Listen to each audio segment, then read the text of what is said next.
Some viewers may find the following video disturbing. Viewer discretion is advised. Hey everyone, welcome back to Board Games Unlocked, and today I'm doing a discussion 2.0 for Ankh. Now, this is something that I don't normally do. Typically, whenever there is a game that I review, the review usually stands, and that's kind of it. Unless it's either a really old review and I'm just updating it, or it's something that my mind has changed on completely, and it's like, oh well, I need to do, I need to tell people what I actually think on the game nowadays. But my initial discussion for Ankh was, controversial to say the least. Everyone loves it. We happen to hate it. But there were so many comments on that video that I was like, okay, let me just see if there was something that we missed, something that maybe just didn't click with us the times that we played it, and then give my thoughts again. And I'm going to do that, but I'm going to explain a few things first. One, I have played Ankh multiple times at this point at all player counts except, of course, solo. So 2, 3, and 4. The run through was for 3. That's who I had available at the time. And the second thing is our discussions. Whenever we put them, our reviews, which I call discussions, are basically immediately after that we play a game. So like whenever we play, it's like, okay, now let's all do our review, because it's meant to incorporate everyone's viewpoints on the game, so that it captures more of the emotion and the feelings and the freshness of, oh, I remember, certain aspects of this game that I like or didn't like. And that's something that I've always done on this channel. I've never played the game and then done a review like weeks later, to incorporate thoughts. So it's meant to just have that fresh of emotion. So that could be a good or bad thing. Good is if we all like the game and then it's all glowing. We have a lot of stuff that we want to talk about. It could also be bad if we all have a you get a more visceral reaction if you don't like a game. So it could be jarring for people who are expecting the more professional review style like Dice Tower or Rahdo, that go out and they talk about a game in a more professional setting after they have played it a week or two ago, and then it's like, okay, now we got everyone together, now let's talk about it. So that's the difference between why my discussions can, if we don't like a game, tend to be a lot more abrasive than it might intend to be. So I wanted to get that out of the way. So let's talk about what I think of Ankh now.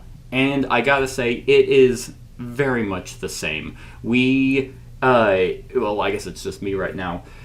I still do not care for Ankh. I think it is the worst of the three, and I have played this with various other groups, and because now I have a gaming group where a lot of different types of players, a lot of different types of gamers show up, and it has just fallen flat for everyone there. And there's many reasons for this, and I've even played with people who don't like Blood Rage or Rising Sun, so that's not even a contention for an excuse for to be like, oh well, you just love Blood Rage and Rising Sun, so you hate this one. It's like, no, I should love all of them, and it just because it's part of this trilogy, the Eric Lang Simon trilogy. It's hard to not compare it to those other two, but it's like it doesn't. I feel like it doesn't work for a lot of reasons, and I will say that it is significantly better at 2 or 4. In fact, I much prefer it as a 2-player game, and I'll talk about that in a bit.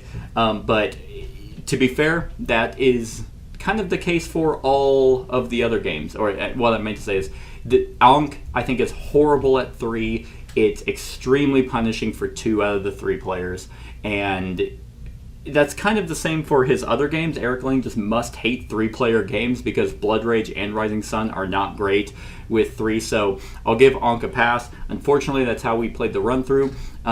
So you still incorporate a lot of the mechanics of Ankh in a 3-player game, but the major uniqueness of the game, which is the merge rule, really is abrasive in a 3-player game.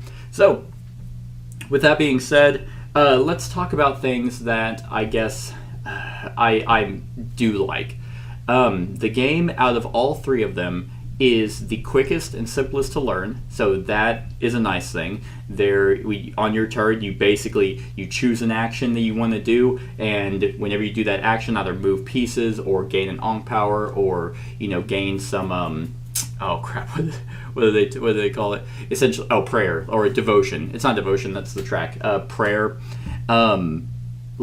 You choose an action, and then your second action has to be one that's below that on the tier. I feel like that's a Cyclades mechanic, because I remember something about that in Cyclades, but it's been a while since I've played that. But so it's extremely simple to learn the game. Like, you have your God power, you have your Ankh powers. You really just have to learn the four actions you can do, and the goal. And the goal is essentially get to the top of the devotion track first, or not be the one to be forgotten by a certain point in the game, depending on the number of players. So that is actually a huge benefit for a lot of people who want to try and get into these big miniature games. It's definitely the easiest one to get into, with Blood Rage probably being the second one easiest, and then Rising Sun being the third. And I say Rising Sun is more complex because negotiation is a huge part of it. So that's a good thing. The second thing is, obviously, it's Cool Mini or Not, so the game is absolutely stunning. Like, the playmat is gorgeous. It's very simplistic. It's not a busy board, playmat board. Very, exquisite miniatures. They look so awesome. Everyone's, warriors they're a different sculpt that represent the god that you're playing. The gods are just amazing. If it's Blood Rage and Rising Sun all have amazing minis. It's just what they do. And even it's that is a plus for it, but it's also almost a neutral thing, because a lot of games make amazing miniatures now, so it's not like they're the only ones anymore. I make that argument with video games, where it's like, oh, it has amazing graphics. It's like, yeah, but the game fucking sucks. Everyone can make amazing graphics now. It's not state of the art anymore. But still, it is a positive of the game. Let's see. That's honestly really, really it. I'm trying to think of things that I like about it. There's so much going against it, and so what bothers me, and what I like about the other 2 games, is the uniqueness of, or the individuality whenever you're playing. In Blood Rage, everyone starts off the same, but immediately in the round 1 of drafting, you're already going a different build than everyone else. In Rising Sun, you have a unique ability, and you also grow a row of cards and abilities as the game goes on. And in Ankh, it's similar. You have your god, who has a god power, and we felt that the gods don't really make a lot of difference. They can. Don't get me wrong. There are gods who are better. There's some gods that are more a macro view. They can affect the whole board without having to be around. And then there's other gods that want to be in the thick of things. You want to move them around the board and be like, oh, okay, now because I have Anubis, he was like, oh, I'm gonna every warrior who dies, I can take one of those, and that increases my strength. So Anubis wants to be in fights because he gets +3 strength, and that's not nothing. So the gods are, they are different, and there's a bunch of them. Especially if you have the Kickstarter stuff, there are a bunch of gods, which is cool. Like that, there's a lot of gods that I was like, oh, didn't even expect that one to be in here. And I'm not too familiar with, Egyptian mythology, so there's a lot of them I didn't know, but they are all different, and that's kind of where it ends, unfortunately. And that's a huge bummer for me whenever I'm accustomed to the uniqueness that is throughout the entire game in both Blood Rage and Rising Sun. So you have your god, they have their own unique power, but then you have the Ankh powers, that you need a certain number of prayer to be able to pay for. It's an action that you take, and it's going to be the last action that you do, because it's the lowest one out of the 4. So you pay for that, and there is kind of a race to be able to, get like to revealing a guardian icon, because there's only a certain number of guardians. If one person will not be getting one in the 3 different tiers, and with the different levels of Ankh powers, those are all the same. You have your god board, and your god is different, but your Ankh powers, I wish that your Ankh powers had reflected more of your god. Like, that would have been a huge bonus. It's like, oh my god, like, that would have just been mind-boggling to be like, wow, I'm playing Osiris, and these Ankh powers up at the different levels just reflect Osiris and his godhood and his abilities. And as you go, you can do different builds to make your god a fucking god. Like, I feel like that everyone's god is just kind of like another miniature on the board, and they're massive. Your warriors are this big, and your god is this big. And when you bring him in, you want to be like, bam, like, here he is. Like, you didn't want Osiris in here, now he is fighting Ra, and it's like, oh man, how do you build Ra? Like, let's see, what abilities do you have? Oh my god, that's game breaking. I don't get any of that out of Ankh and out of the gods. It's so disappointing for me. Like, because the way that I play, like, every time I've played Ankh, it's like the only time that I felt like I wanted to do something different was because I consciously was like, I never pick this, let's try it. And I don't want to do that. I want 4 options to be 4 valid options. And yes, it can change as the different players. You might be like, oh, this ability isn't working, depending on the situation. I'm going to try this to play a little bit different, to counteract what everyone else is doing. But at the end of the day, you're very limited in those options. The Ankh powers, I feel, absolutely should have been unique to all the gods. Yeah, it would have been a lot of work, but it's also a lot of money for a game, and it's in the other one. So why they just blanketed, every Ankh power is the same with no variety is a real letdown. So let's talk about the Guardians, because in Blood Rage and Rising Sun, you get unique monsters that only you will ever have throughout the entire game. That's been a point of, like, admiration for those, because it's like, and even other games do it. Kemet is another one where it's like, I have the Scorpion, I will be the only one to have the Scorpion. In Blood Rage, I have the Fire Giant, I will only have you, no one else can have this.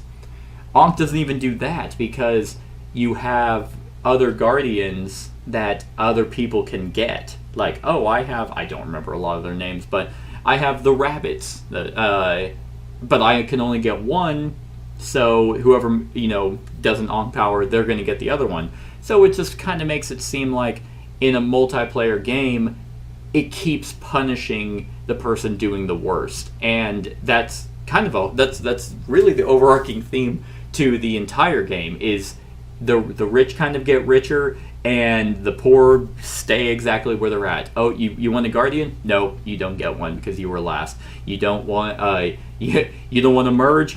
Well, sorry, you're merging because you're just for some reason not doing well. Once again, 3-player game. Don't ever play this as that. So you can't even have the uniqueness of having Guardians because someone else also has those, which could be a positive, because that also means that now you have to plan for someone else having someone that has the same ability that you do with the unique monsters. And yeah, they go up in abilities, and there's something that is nice about having multiple different monsters, because you can plop them around on different areas of the board to fight for different areas and affect different areas. That, like, one of them, I don't remember, they look like ghosts or like people in sheets, and it's like, okay, I can bring one of those in for someone who is definitely going to kick my ass in this area, in this territory. But oh nope, they don't actually get any devotion for winning this one because that monster's there, and so you can tank it. And that is nice. There is some type of strategy, because there are different areas of the map that you're fighting for. Similar in Rising Sun does the same thing, where there's different sections that are going to be battling, so you might want to fight for really hard for one because you have a card in your hand that would really get you a lot of devotion, and you might want to throw others because you want to build, a pyramid, and you want to set up for another turn. So the Guardians are neither here nor there. Once again, this game avoids uniqueness and playing completely different from everyone else, almost asymmetrical in a way. The other ones aren't asymmetrical because you're going for the same victory route and you do the same thing. It just makes you feel a little bit different. So the Guardians are okay. Like there's a lot of them, so that's good. So then we talk about combat. So combat of this game is card driven. Feels very similar. It is similar to Blood Rage in the sense that you have cards, so you have cards to enhance your strength. And in Blood Rage it was just a numbers game. Here there are abilities. You might have strength, or you might want to lose, so you can play a card that allows you to build a pyramid or build more structures, because that's how you get a lot more prayer and devotion, is by placing those in strategic areas on the map, which is not bad. But the combat is so anticlimactic. In this game reminds me of Titans, and we've done a review of Titans, the Lucas, whatever, the guy who did Valhalla, and he's doing the new Witcher. It's just like you have this theme and you have these presence of these badass miniatures on the board, but you get nothing out of them. And that's kind of how combat was for me. Like the battles, there is thought that you put into, because you know that there's different areas that are going to be fought, and you know in what order they're going to be fought in, and everyone knows that, so they might be maneuvering and manipulating where they might want to go to stop others, or to bolster themselves, because I need to win this one because this is going to be a big power move for me. But everyone has the same cards. So once again, the only thing that differentiates you from another player is the fact that your god has something different about him. So your cards are the same, even though they have the art of the god on the back. It's like, well, there's not even one special card in your deck that's for you. That would have been nice. It's like, oh, do you have your special card? Did they use it? It's like, oh, okay, thank God they did. Because whenever you play cards, they go into a discard pile, and you have one card that specifically brings them all back. And other games do that. That's fine. I actually kind of like that, because you could visually see what people have played, because it's like, oh, okay, oh, you don't have that? Awesome. Now I'm going to move my pieces into this area because I know I can win, because I know exactly what is in your hand because we have the same cards. That's fine. That is strategic. You have basically open knowledge of what they have. You don't know exactly what they're going to play, but it limits your options of being like, well, you have a deck of cards, I don't know what you could have. I didn't know, I'd much prefer this way over just top decking shit. Where it's like, oh, well, lucky me. I didn't know I was going to get this card, but since I drew it, it's the instant win card. I despise competitive games that do that. So there is something nice about the fact that everyone has the same 10 cards, but once again, I just really wish that there would have been one card, one card to make it, different, to put a wrench in things, to really just, even Komet has something like that, where, yeah, you have these cards that people are going to know that you have, but, oh, I have this secret one, that you don't know what it's going to be, because it's from an ability I got somewhere else that lets me have these mini cards that I hide under and flip, and it's like, aha, it's another shield, you expected to kill me. That's not in here. It's very, very blah. It's a blah game, or blah combat. So combat's not super fun. It is. A lot of people don't like a lot of people don't like Blood Rage, because you don't know what they have. You don't know what they drafted for that. So you have to do your best. So that it could be, a lot of people were saying Blood Rage is swingy, but my argument against that is that's just the strategy they're going for. There's multiple ways of gaining victory points and winning in Blood Rage. that they're going to go the combat heavy route, okay, you can also do that. It's a draft, so you can draft those cards so they don't come to him. You can't fully stop it, but you can, like, at least minimize it. Or you could also draft those cards and try to compete with that person. But Rising Sun, a lot of people hated that because it's like, oh, I spent a lot of my money on this ability in this one fight, and now I don't have any left for the second fight. It's like, well, yeah, you're aware of the different areas of where you're going to fight, so you don't blow your load in the first fight if you're wanting to win other ones. Like, you can tank other fights in Rising Sun to prep for, future battles, and Ankh's kind of the same way. Like, don't spend your best card in a spot that you're not going to win in, and then get upset if you lose at a later battle because you didn't have the card you wanted. So it's a similar concept. There's arguments against everyone's, gripes about any game, like, especially if you like it. Hence, kind of why I'm making a second discussion video, because everyone threw a fit that we didn't like it, and it's just like, no, I mean, yeah, of course you do, so you're immediately going to have issues with anyone who disagrees. So anyway, I digress. So now we come to the big, so let's talk about how you play this game as well. In my experience, you are playing for those events. You are playing for, because depending on the number of players, the actions you take move a marker down that action track. And once it hits a spot, well, if that's your first action, your turn's over and you move along the event board. And those are how you build, those are how battles are triggered. And it's what bugs me about it is it feels like it comes in a turn order thing. It becomes a turn order problem, because you're looking at the tracks, and you're like, oh, I want to do this. Oh, but if I do that, then, or if I want to do these two actions, that's just going to allow the person after me to just do, one action or even two actions and trigger that event and get that event. And so it becomes, everyone is kind of, kind of like just eyeballing and just waiting for someone else to just really do something, so you can hope that on your turn it's like, aha, now I got the event. So you play for the events, and I don't like that in a strategic war game. Well, war game. I mean, I don't know what you would call this. Area control, dudes on a map game. I don't want to have to be hesitant in what I want to do. I want to be able to freely do what I want to do and have the strategy fold. I don't want to have to, be watching a track the whole time and just be like, okay, whatever. I don't want to do this, but I will, because so I can stop you from getting that. And a lot of people could say, well, that's part of the strategy, and sure, that's fine if that's what you enjoy and you like,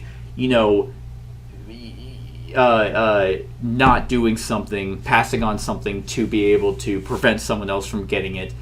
That's fine. But because that's what you do. But for those of you, if you're like me, who don't like to do that, and you want to play the game that you want to play and hope that the strategy is better than other people's strategies, then I don't think that's going to fly. So I very much don't like just kind of, because even then it's like sometimes you do it just because, oh, well, it's better for them to not have it than it is for me to have it. And that's essentially hate drafting in a different way, and I absolutely hate.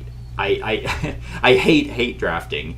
Like, I just find it not fun. It's like, if you're gonna take something from me just for the sake of taking something from me and not gain anything, well, that's just being an asshole. Like, unless it's like, ooh, if you have this, it's gonna be bad, but it's great if I have it. I don't consider that hate drafting. Though for me, it's very vindictive of someone to be like, oh, I don't need this in any way, but my action for the turn is to stop you from having it, because fuck you.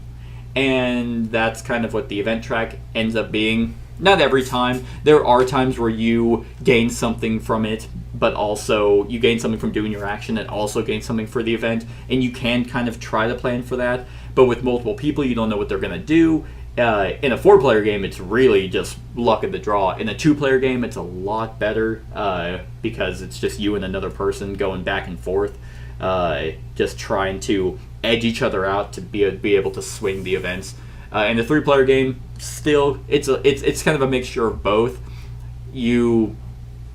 That's probably the best thing, is that it does work a little bit in a 3-player game, but 4 did not like that at all, but 2, it works out pretty well. So this game kind of depends on number of players and how good that event thing is. So now we go into the most controversial and brought up topic of Ankh, which is the merge rule. And if you're not familiar with this, at a certain point in the game, there's an event that will get triggered, and it depends on the number of players. But the last two players, there's a devotion track that everyone is trying to get. The theme is you're trying to gain followers so you don't get forgotten as a god. There is a way for the game to completely end with no winners, and there's another way for the game to end where even if someone doesn't make it to the top, they made it into the blue section of the devotion track, and if no one else did, they're all forgotten and you're the only one remembered. I feel like that theme and idea was good in practice, but it was done horribly, or good in theory, it was done horribly in practice. But the merge rule, at that point, the 2 people that are on the lowest on the track merge, and what that means is that whoever was above that person falls down on the devotion track to the person that's essentially in last place. So now it becomes those 2 players, they combine their god powers, and if one god just kind of gets forgotten, he's just basically wiped off the board, and now it's just this god, whatever, Osiris, Ra, or whatever, just whatever 2 gods, and now that players have 2 abilities, the 2 god abilities, but they kind of play as one, because there's only one presence on the board. So, I absolutely despise this rule. I don't know how this was play tested. I don't know if Eric was super adamant about, no, this has to be in this game. Some people love it. Most, from what I'm telling, really hate it. A lot of people were saying in the comments of my last discussion, oh, well, just don't do that. Just don't ignore it. And I get where that's coming from, but that's still a fundamental flaw. I don't agree with omitting things from a game just to try and make the game better. The game should be good on its own. Because I don't like house ruling. It's games, for me, are not fixer-uppers. It's not my job as a consumer of the game to modify it and construct it into a way that I just have to, so I can siphon as much of enjoyment out of the game as possible. I'm just not going to do that. I don't have the time. I have hundreds of, well, you can't see them, but I have hundreds of other games that I can play that I love by themselves, instead of trying to force another game that's popular right now to try and enjoy. So the merge rule, here's my biggest problem with it. It's not the fact that it turns kind of a fully competitive game into a weird mismatch of a semi-co-op and a competitive game. That's whatever.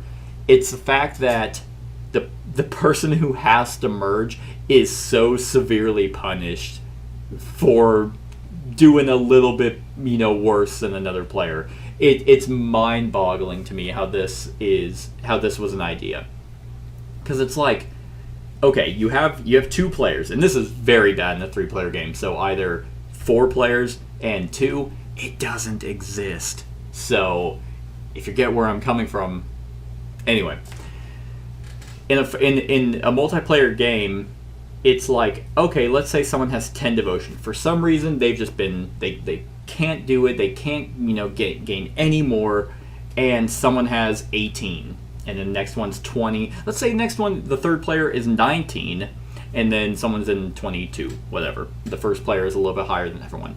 The person that's at that point, because let's say the first player who has 20 points triggers that merge event. The person who has 1 less devotion, then from being in second place, now jumps down 8 devotion spaces. I think I said the fourth player had 10. Yes. Jumps down 8. So it's like all that effort they did. They maybe they weren't someone snuck a victory from them, so they couldn't gain a devotion to be able to inch above someone else to be at 19, because if your dial's on top, then you're actually in the lead in terms of tie breaking.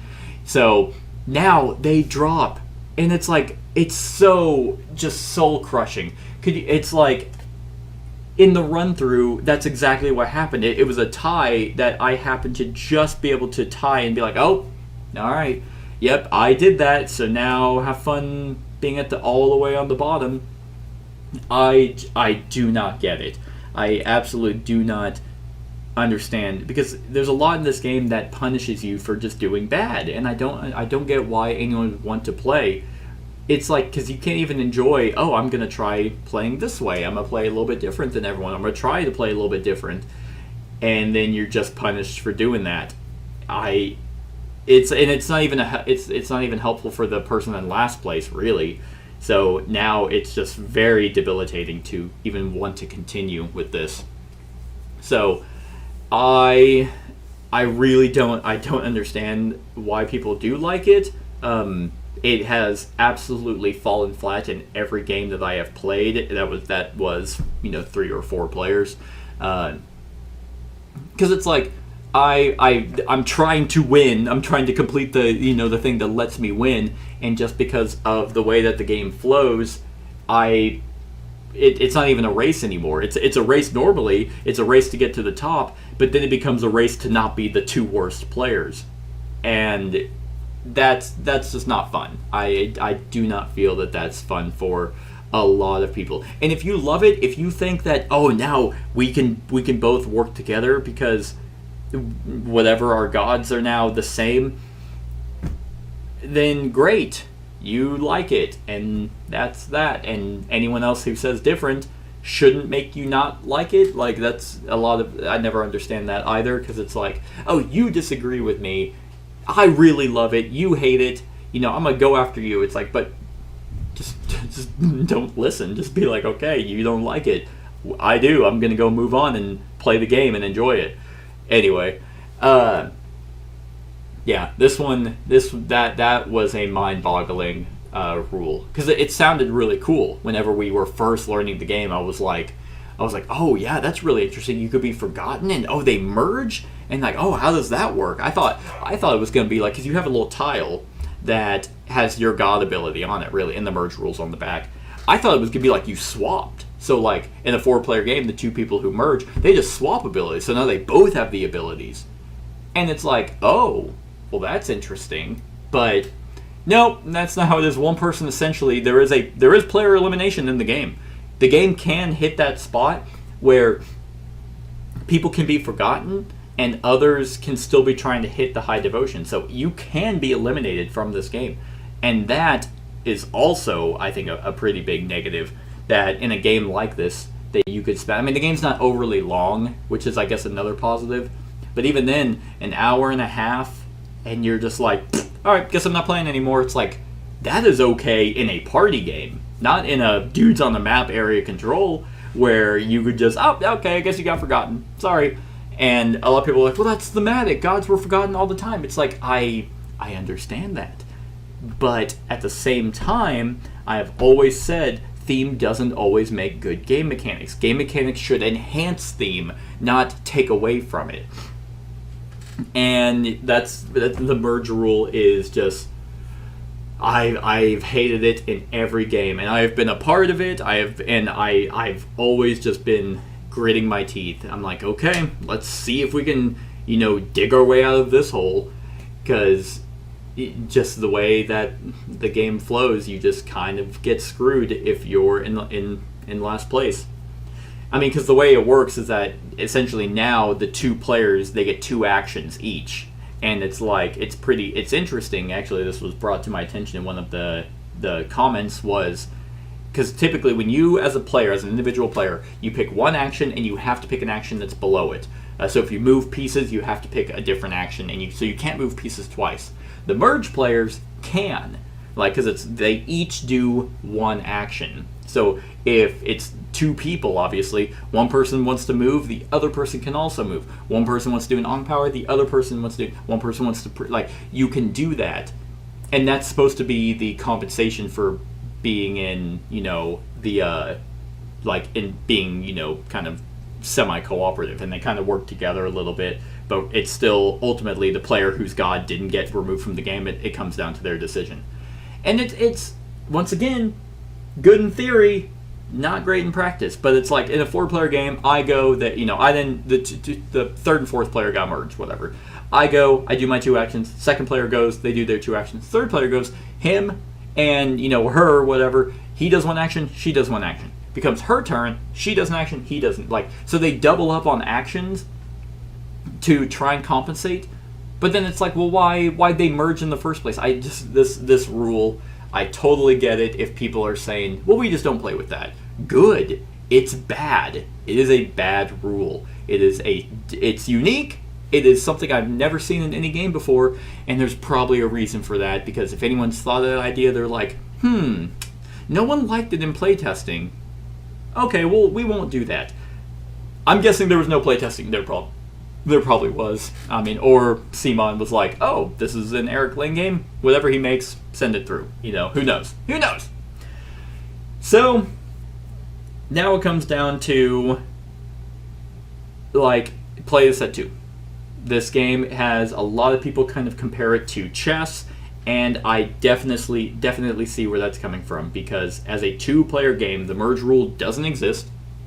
So, fantastic. Now it becomes a player versus player, reading the opponent's thoughts of, okay, we both have the same cards, you know, I can see what you've played, what have I played, we're both battling for contention for in these different battles. It becomes a stronger head-to-head game. 2 players is the best way I've enjoyed Ankh, because it's me just it becomes a lot more reading your opponent than in a 3 or 4 player game. You don't have to worry about, you don't have the stress of being like, okay, I gotta keep moving up that track because I don't want to merge with someone. I don't want to lose 15 points because 4th player is getting 3 devotion for whatever dumb reason. Like, and so it's like in a 2-player game, it's like, okay, you have a little bit more mitigation on the actions that you're taking, a little bit more, you're only trying to, it's not hate drafting because that's your only other person that you're trying to work against, so you gain from the events. This game should have been built with, I mean, because they're based off scenarios, like, I can't remember, there's a scenario book, so it's like, just make it a 2-player game. Like, you don't have to be like, oh, it's in a trilogy of other games? Okay, well, those played up to 4. Actually, well, Rising Sun plays up to, I think, 6. It's like, just make Ankh a 2-player game. Like, your god becomes, I felt like, I was playing different gods at the time, but it's like, felt a little bit more involved, because also the board's smaller, so, and you can break it up and then, you know, vie for different contentions. It's just, it had to have been designed as a 2-player game. It's like, oh shit, we gotta make it for 3 and 4. Okay, well, how do we reduce, because it even seems that way. With the merge rule, it's like, well, we're trying to reduce the number of players in the game to try and make it a 2-player game. It's like, just make it 2 players only. If I don't know what his idea was, if he was like, I want to make a chess-like game but make it completely different, then 2 players was already on you know always kind of in the thought process for this. So yeah, and this is obviously, that's a positive for it, because the other ones, I think they could be played at 2. I have honestly never tried Blood Rage or Rising Sun at 2 because that would be horrible. Now I have tried Blood Rage at 2 when it first came out, and it's not great. It's not fun.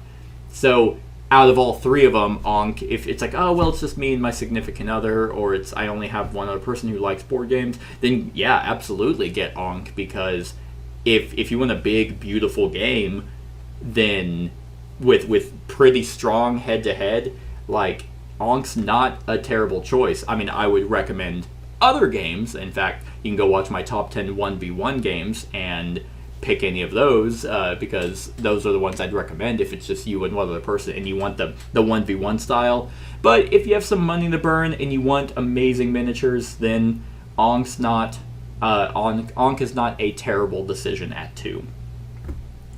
So that's it. That is all that I can think of to bring in for Ankh. I hope that this discussion goes over better than the last one. I hope that the respect is there for at least I read every comment. I got so many comments on that one of how we didn't play it right, how we must be fucking stupid because we just don't get it. Let's see. Well, that was pretty much it. No personal attacks, so I appreciate that. No death threats, I appreciate that. A lot of people were just like, or not a lot, but a few people were like, that's your opinion, I disagree, and then they move on. Others were just a lot more aggressive, thinking insulting was going to make me be like, oh, fuck, yeah, I didn't think of it. We are stupid, that is it. So obviously those kind of comments I either delete because they offer nothing, it's not constructive criticism in any way, but there are a few people who did comment and gave a lot of explanation on maybe trying different strategies or being aware of certain things, or just stating why they liked the game, even though that they disagreed with us. And those are the comments that I keep, and those are the comments I appreciate, because that's a discussion. That's why I have these discussions, because you should be able to be like, I hated everything about this game. Oh, you loved everything? Great. Why? Maybe I missed something. Oh, or okay, and then, oh, here's why I dislike it. And others can be like, oh, I see that. Well, I still like it. And that's how you get along as a human species, instead of being just so, aggressively against someone just because they disagree with you, thinking that will change their mind. And it very much doesn't. So, but I definitely wanted to I took those comments, the ones for the people who explained certain aspects and I was like, you know what? I will apply this. I will.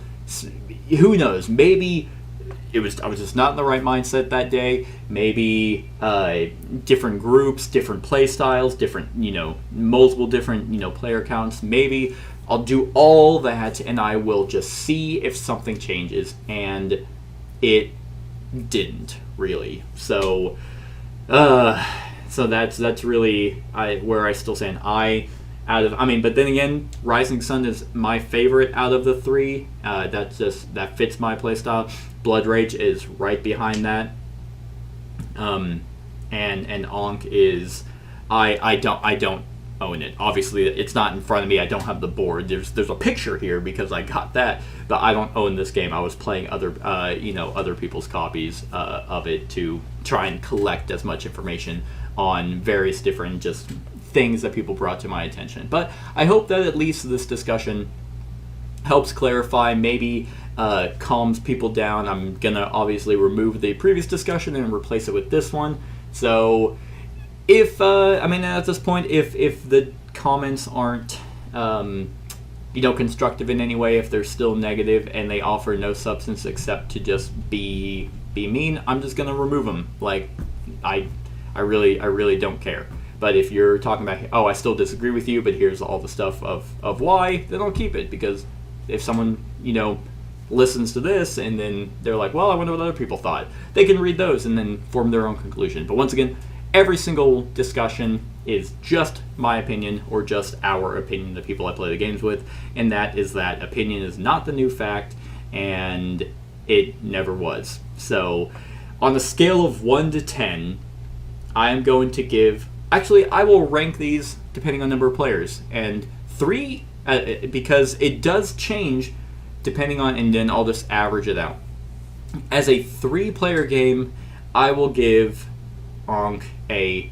I'm going to give Ankh a 4. I think that it is a below-average game. At a 4-player game, I'm going to give it a 5, because it's fine, it's serviceable. Like, if someone needed a 4th player, I probably would be like, sure.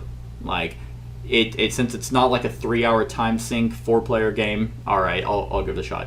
And as a 2-player game, I'm going to give it a 6. I think that it goes up. It is slightly above average as a 2-player game. So, if you average all those out, that's That's 15, so that becomes a 5.